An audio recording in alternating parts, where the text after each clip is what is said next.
तो बच्चों, preventive medicine है। कल हमने एंथ्रेक्स जो है वो डिजीज़ के बारे में पढ़ा। आज जो सेकंड डिजीज़ है मेडिसिन में वो है हेमोरेजिक सेप्टिसीमिया। हेमोरेजिक सेप्टिसीमिया, वैसे इसको BRD भी कहते हैं। BRD वैसे कॉमन नेम है सभी जो है बोवाइन रेस्पिरेटरी डिजीज़ का, और उस BRD के अंदर ये हेमोरेजिक सेप्टिसीमिया एक बीमारी है जो इसमें आती है। यह रोग निम्न नामों से भी जाना जाता है। पहला इसका नाम है नाभिक बुखार या शिपिंग फीवर। शिपिंग फीवर इसको शायद इसलिए कहते होंगे कि ये जो बैक्टीरिया है ये नमी में ज़्यादा पनपता है और ट्रैवलिंग से ज़्यादा, ट्रैवलिंग जब पशु को करवाई जाती है तो उसके एग्जॉर्शन से यानी कि थकावट से, ये दोनों कारण जब मिलते हैं तो ये हेमोरेजिक सेप्टिसीमिया ज़्यादा जो है वो पाया गया पशुओं में फैलाव लेता है। तो इसीलिए इसको शिपिंग फीवर भी कहा गया है। शायद इसको शिप से ले जाते समय ऐसा एनवायरनमेंट, नमी और टेम्परेचर मिला जब ये पनपा होगा। हालांकि इसके बारे में कहीं ऐसा लिखा हुआ तो नहीं पाया गया, लेकिन ये शिपिंग फीवर का मतलब मैं यही समझता हूँ कि वहीं पर ही ज़्यादा नमी हो सकती है जहाँ पे ज़्यादा समुंदर हो आसपास में, यहाँ शिप के दौरान जो है वो इसको ट्रैवल कराया जाता हो। उस दौरान जो बुखार होता है सडन, तो इसलिए इसका नाम शिपिंग फीवर रख दिया गया होगा। पास्चुरेलोसिस, जिस वैज्ञानिक ने इस बैक्टीरिया की खोज की, पास्चुरेला, उसी के नाम पे इसको पास्चुरेलोसिस नाम दिया गया, वैज्ञानिक पास्चर के नाम पे। और तीसरा इसका नाम है घोटुआ। घोटुआ कहते हैं, अपने आमतौर से गले में घंटी कहते हैं, घंटी, एपिग्लोटिस।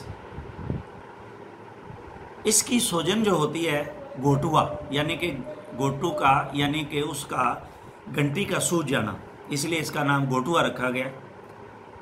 और जब ये इस एरिया की स्वेलिंग हो जाती है तो आवाज़ जो है सांस लेते समय घर घर की आती है, तो इसलिए इसका नाम घुर्ररवा भी लोगों ने रख दिया। और शिपिंग निमोनिया भी इसका नाम दिया गया, क्योंकि इसी दौरान ज़्यादातर जितने भी बोवाइन रेस्पिरेटरी डिजीज़ हैं उसमें बोवाइन निमोनिया भी है, पास्चुरेला निमोनिया भी आता है इसी के अंदर, तो इसलिए इसका नाम शिपिंग निमोनिया भी रख दिया गया। गलघोटू जीवाणु जनित रोग है जो मुख्य रूप से गाय, भैंस, बछड़ी, बछड़ा, पाड़ियों में होने वाला प्राणघातक संक्रामक रोग है। यह रोग वर्षा ऋतु के बाद होता है। ये नोट करने वाली बात है आप लोगों के लिए खास तौर से कि ये रोग वर्षा ऋतु के बाद होता है। इसका मतलब है इसका वैक्सीनेशन वर्षा ऋतु से पहले हो जाना चाहिए, इसका टीकाकरण वर्षा ऋतु से पहले कर देना चाहिए। इस रोग में पशु के तेज बुखार, गले में सूजन आ जाने के कारण पशु को सांस लेने में तकलीफ होती है, यानी कि डिस्पनिया बोलते हैं। पशु के तीव्र निमोनिया हो जाता है तथा पशु घर घर की तेज आवाज़ से सांस लेता हुआ, अगर इसको प्रॉपर समय पे ट्रीटमेंट नहीं दिया जाए तो पशु की मृत्यु भी हो जाती है। कारण इसका,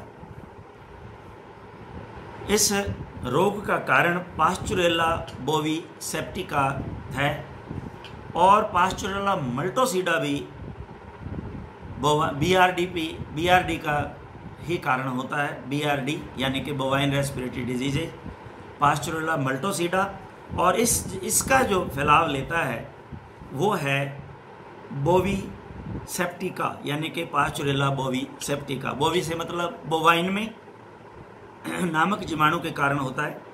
यह जीवाणु छोटा, ग्राम नेगेटिव, कल जो एंथ्रेक्स का था वो ग्राम पॉजिटिव था। ये ग्राम नेगेटिव HL यानी नॉन मोटाइल हिलने डुलने वाला नहीं, और बाईपोलर होता है। अब ये जो बाईपोलर है, इसका मतलब ये होता है कि जिस समय इसको स्टेन दिया जाता है, कलर किया जाता है, रंग दिया जाता है, तो इसके जो दोनों एंड हैं वो गहरे जो है वो स्टेन को ले लेते हैं, यानी कि गहरे रंगे जाते हैं, और जो मिड पीस होता है इसका वो हल्का जो है वो कलर लेता है। इसलिए इसके ये दो पोल नज़र आते हैं, इसलिए इसको बाईपोलर कहा जाता है जीवाणु। अब है इसका मोड ऑफ ट्रांसमिशन, फैलने का, बीमारी फैलने का ढंग, कैसे ये ट्रांसफ़र होती है बीमारी। तो सबसे पहला इन्फेक्शन कैसे फैलता है, सबसे पहला है आहार द्वारा, बाई इंजेक्शन। जब रोगग्रस्त पशु चारागाह पर चरने जाता है तो संक्रमित पशु की लार से वहाँ का घास जो है वो दूषित हो जाता है, इन्फेक्टेड हो जाता है, और जब स्वस्थ पशु उसी चारागाह पर चरता है तो यह जीवाणु पशु के शरीर में प्रवेश कर जाता है।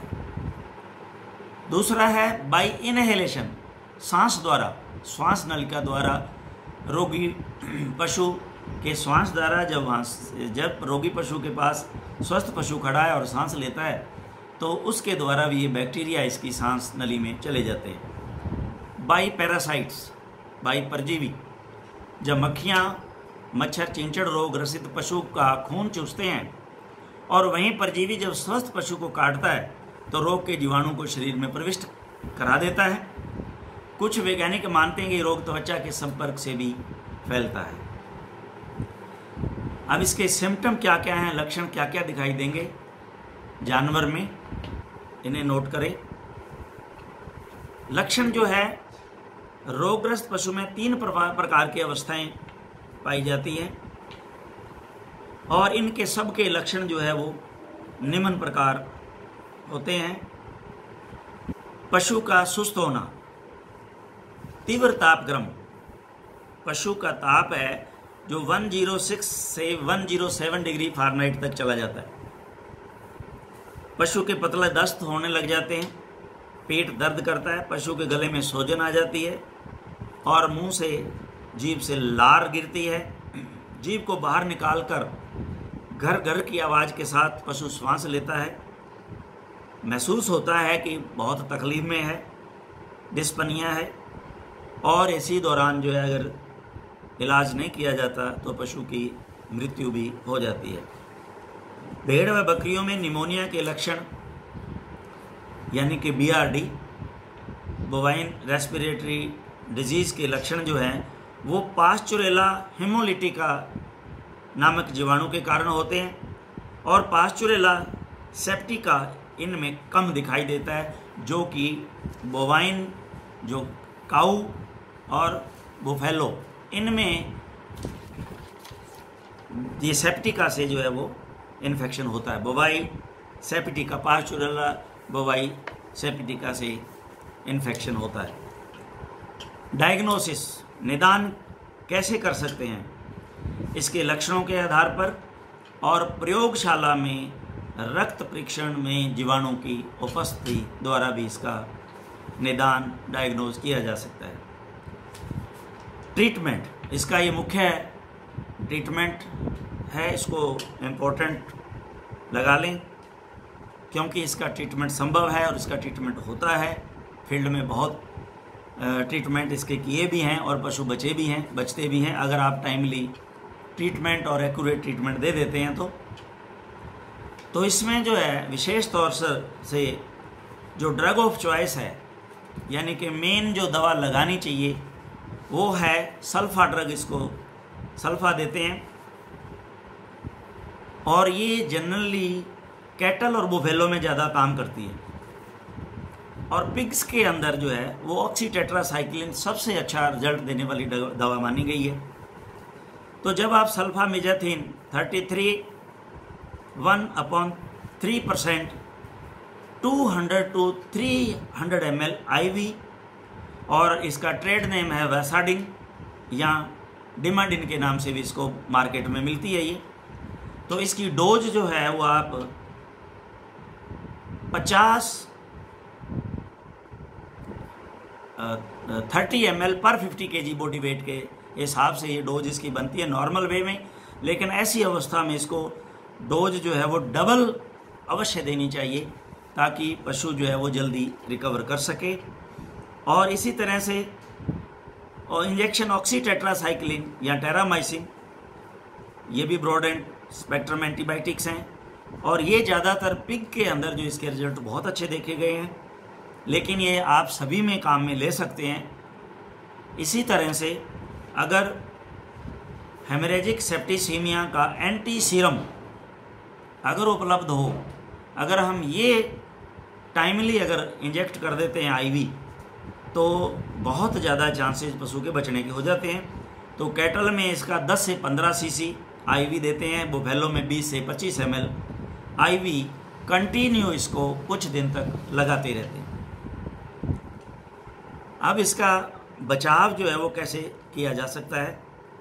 बचाव के लिए टीकाकरण, कल भी मैंने आपको बताया था कि इन बीमारियों में जो प्रिवेंटिव मेडिसिन हैं इनको प्रिवेंट करना बड़ा ज़रूरी हो जाता है। जो ये इसमें बीमारियां आती हैं तो इनके लिए सबसे पहला हम वैक्सीनेशन करते हैं।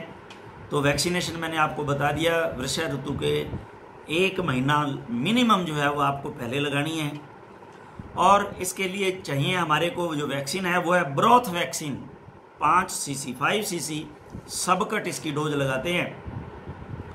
और ब्रोथ वैक्सीन का मतलब यह होता है कि जब हम स्टैंडर्ड न्यूट्रिएंट मीडिया का उपयोग करके, जिसके अंदर ये कल्चर किए जाते हैं, बैक्टीरिया ग्रोथ की जाती है इनकी या इनको बढ़ाया जाता है जहाँ पर वैक्सीन बनाते हैं, तो जब हम स्टैंडर्ड न्यूट्रिएंट मीडिया लेकर के बनाते हैं इनको, तो ये जो मीडिया है वो ब्रोथ मीडिया कहलाता है। तो जो ब्रोथ में बनाई गई वैक्सीन है, स्टैंडर्ड न्यूट्रिएंट मीडिया में बनाई गई वैक्सीन है, वो काम में लेते हैं 5 ml। वो वैक्सीन कोई भी हो सकती है, मार्केट में अवेलेबल हैं। 5 cc सबकट जो है वो बड़े जानवर के लगाई जाती है और 2.5 ml जो है वो छोटे जानवर में लगाई जाती है।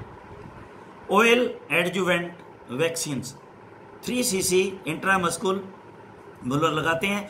और जो ये ब्रोथ वैक्सीन है इसकी इम्यूनिटी लगभग 1 ईयर तक होती है। और ये जो ऑयल एडजुवेंट वैक्सीन है 3 cc IM लगाएंगे, इसकी इम्यूनिटी करीबन 2 माह की होती है। ऑयल एडजुवेंट वैक्सीन क्या होती है? जिसको 50% वाटर और 50% ऑयल के अंदर जो है बनाया जाता है।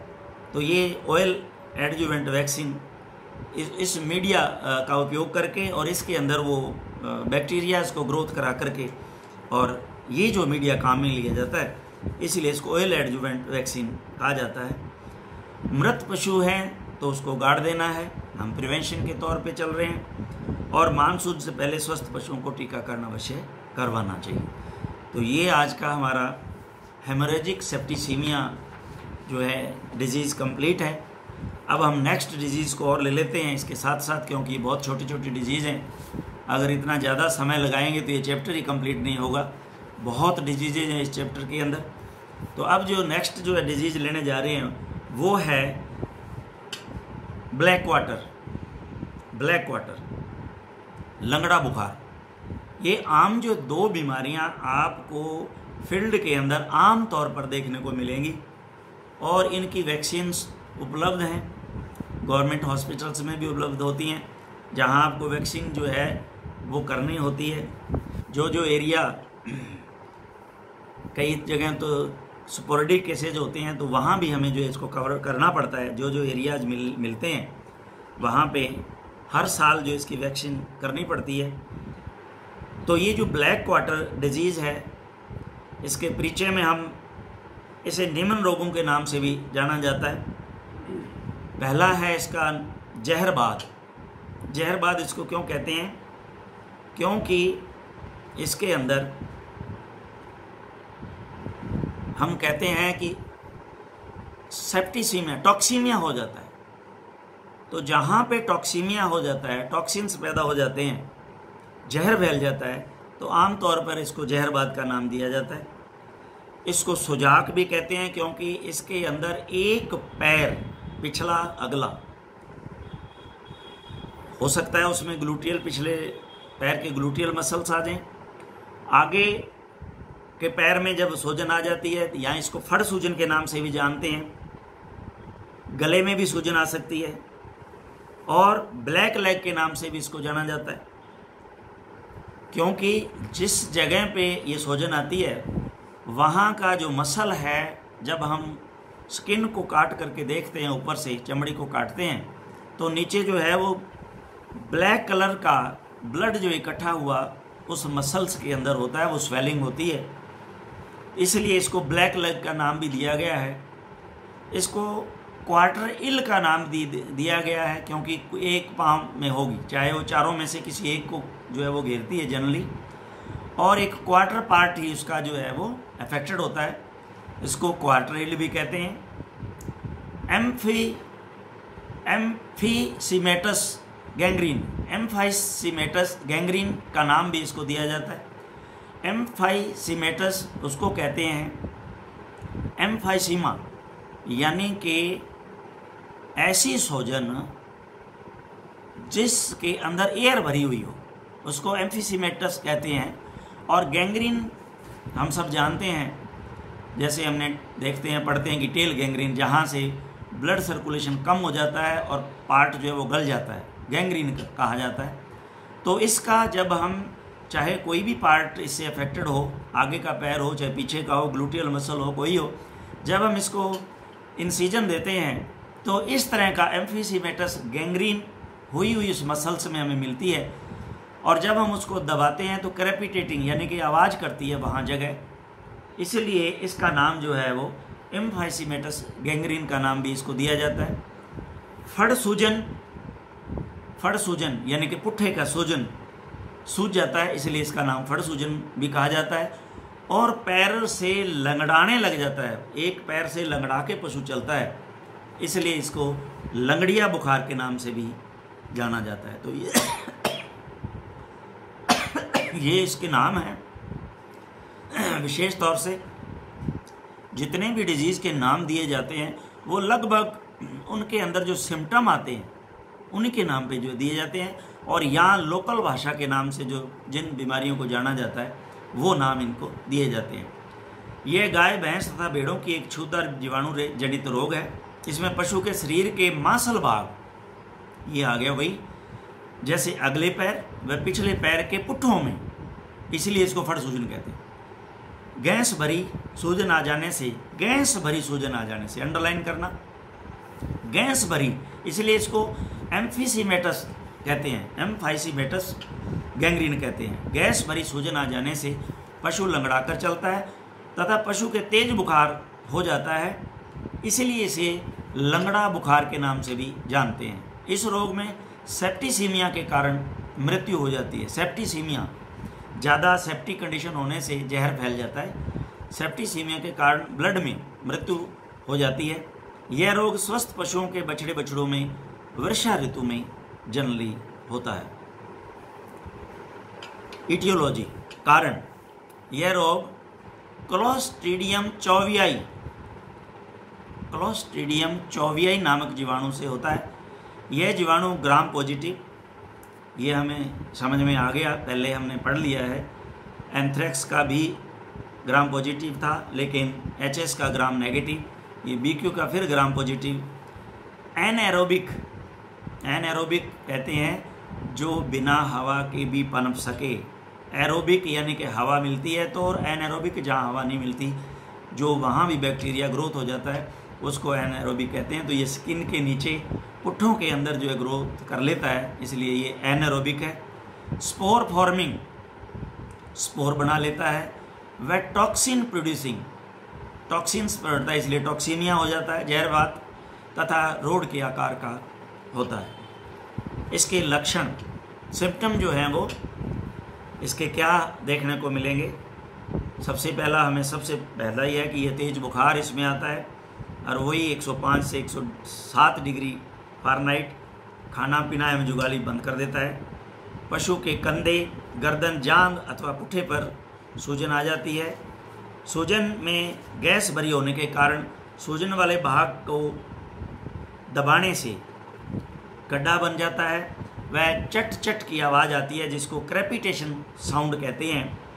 और इस क्रेपिटेशन साउंड को आप इस तरह से भी समझ सकते हैं कि अगर आप अखबार या कागज़ को अपने हाथ में लेकर के, मुट्ठी में लेकर के अगर आप दबाएंगे तो जो आवाज़ आती है कट कट की, वो क्रेपिटेटिंग आवाज़ है।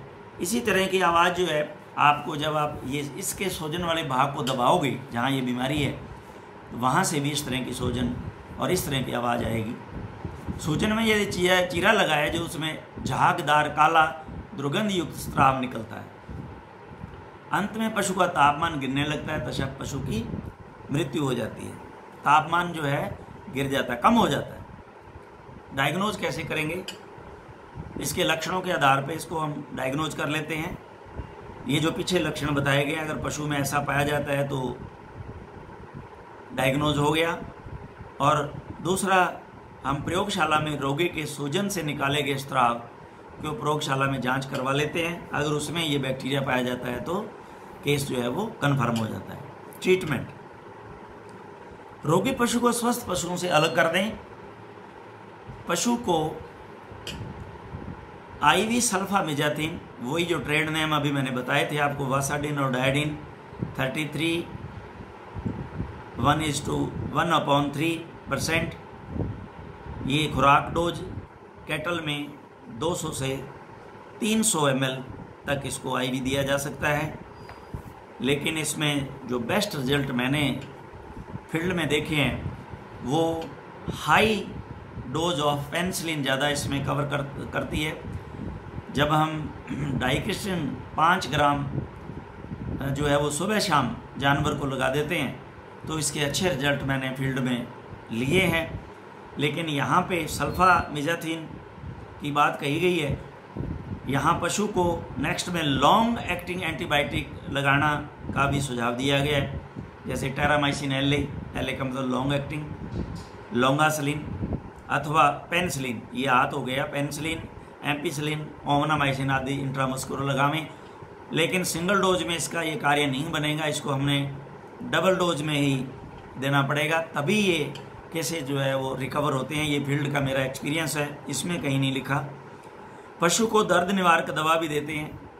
अब आप नोवेलजिन देते हैं तो एंटीपायरेटिक भी होगी, एनाल्जेसिक, ये जो दवाइयाँ हम जो है विशेष तौर से देते हैं तो हमारा ये एक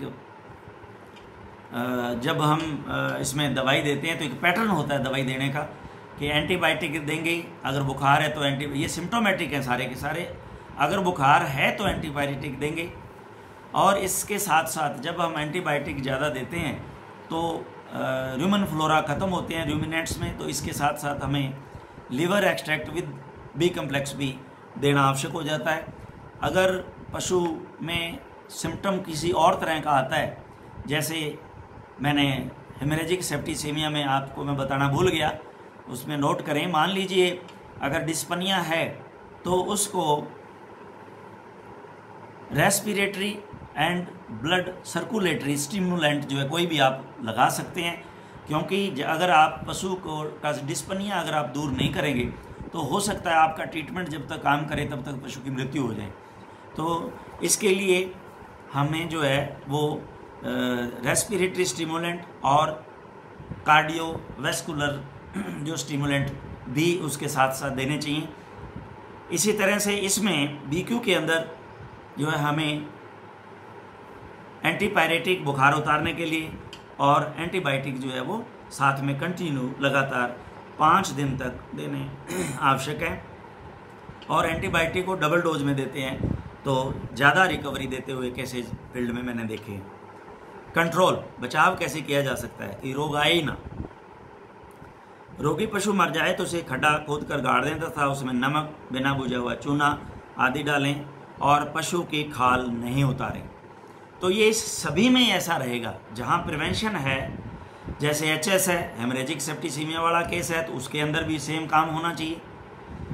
उसके अंदर भी पशु को खोलना नहीं है, स्किन नहीं उतारें और पशु को गाड़ें, क्योंकि वो भी बीमारी फैल सकती है। इसी तरह से ये BQ, इसका पशु जो अगर मर जाता है इस बीमारी से तो इसको भी पशु को गाड़ें, दबाएं पशु के प्रति वर्ष जो है वो टीकाकरण करवाएं, वैक्सीनेशन जरूरी है। वो पहले बात हो चुकी है कि वर्षा ऋतु से पहले ये कार्य होना है। भेड़ के ऊन कतरने व ब्याने के 3 माह पूर्व आवश्यक रूप से टीकाकरण करवाएं। ये शीप में विशेष तौर से बात ध्यान रखने वाली है, ऊन कतरने से पहले और ब्याने से पहले ये जो है वैक्सीनेशन करना इसके अंदर ज़रूरी है। तो अब जो है हमारे पास वैक्सीन जो है वो टीका इसका BQ polyvalent vaccine, BQ polyvalent vaccine, यह पशुओं में BQ व मैलिग्नेंट एडिमा नामक रोग में लगाई जाने वाली वैक्सीन है। इसमें डोज जो है हमारे पास गाय भैंस में 5 ml सब कट और भेड़ बकरी में 2 से 3 ml सब कट लगाई जाती है और इसको रिपीट करते हैं, बूस्टर डोज लगाते हैं। इसको रिपीट करना आवश्यक है, बूस्टर डोज देना आवश्यक है। 10 दिन के बाद में इसका रिपीट किया जाना आवश्यक है ताकि इम्यूनिटी को बूस्ट किया जा सके। BQ वैक्सीन बैफ जो कंपनी है उसकी वो भी तैयार करती है, बैफ कंपनी की भी आती है। गाय भैंस में 2.5 ml सबकट जो है लगाते हैं। और आजकल जो विशेष तौर से नया तरीका आ गया है वो है HS और BQ की जॉइंट वैक्सीन, दोनों की वैक्सीन आ चुकी है, हेमरेजिक सेप्टिसीमिया की और BQ ब्लैक वाटर की संयुक्त वैक्सीन जॉइंट है। तो इसकी जो है वो अच्छा रहेगा कि ये दोनों ही बरसात ऋतु से पहले जो है वो लगा दी जाए और इसकी खुराक है 2 ml सबकट पशु के अंदर लगा दी जाए तो ये दोनों बीमारियों को कवर कर लेती है। आज जो हमने 2 डिजीजेज जो है वो कवर किए हैं और इसके साथ साथ मैं ये मैसेज आपको जो बच्चों को पहुंचाना चाहता हूँ, ये एक कोरोना वायरस की जो बीमारी आज विश्वव्यापी है, इसके तहत यूनिवर्सिटी से हमारे पास रजिस्ट्रार महोदय का एक लेटर आया जिसके अंदर उन्होंने ये दिशा निर्देश प्रदान किए कि इस तरह से जब तक क्लासें इस बीमारी के कारण नहीं ग्रुप में लग सकती तो आपको इन तरीक़ों से ऑनलाइन जो है आपको पढ़ाया जाए, क्योंकि वो बहुत चिंतित हैं इस विषय पे कि भी आपका जो समय है वो जा रहा है और ये समय पर कोर्स पूरा हो जाए तो समय पे एग्ज़ाम हो जाएं तो नेक्स्ट आपके भविष्य के लिए ये बहुत ही अच्छी और लाभदायक योजना उन्होंने दी है हमें। तो हम उसी आदेशों के तहत उनके आदेशों की पालना करते हुए ये वीडियो जो है वो आप तक भेज रहे हैं। तो आप इनको देख के अपनी बुक को जो है वो सामने रख के या उसके बाद में उस बुक में जो चीज़ आपको समझ में नहीं आती आप वापस हमें मैसेज करें। हम आपके लेक्चर जो हमने लेक्चर दिए उसमें से जो कमी होगी, जो आपको नहीं समझ में आया, उसको और तरीका और अच्छा प्रयास करेंगे आपको समझाने का। Thank you very much.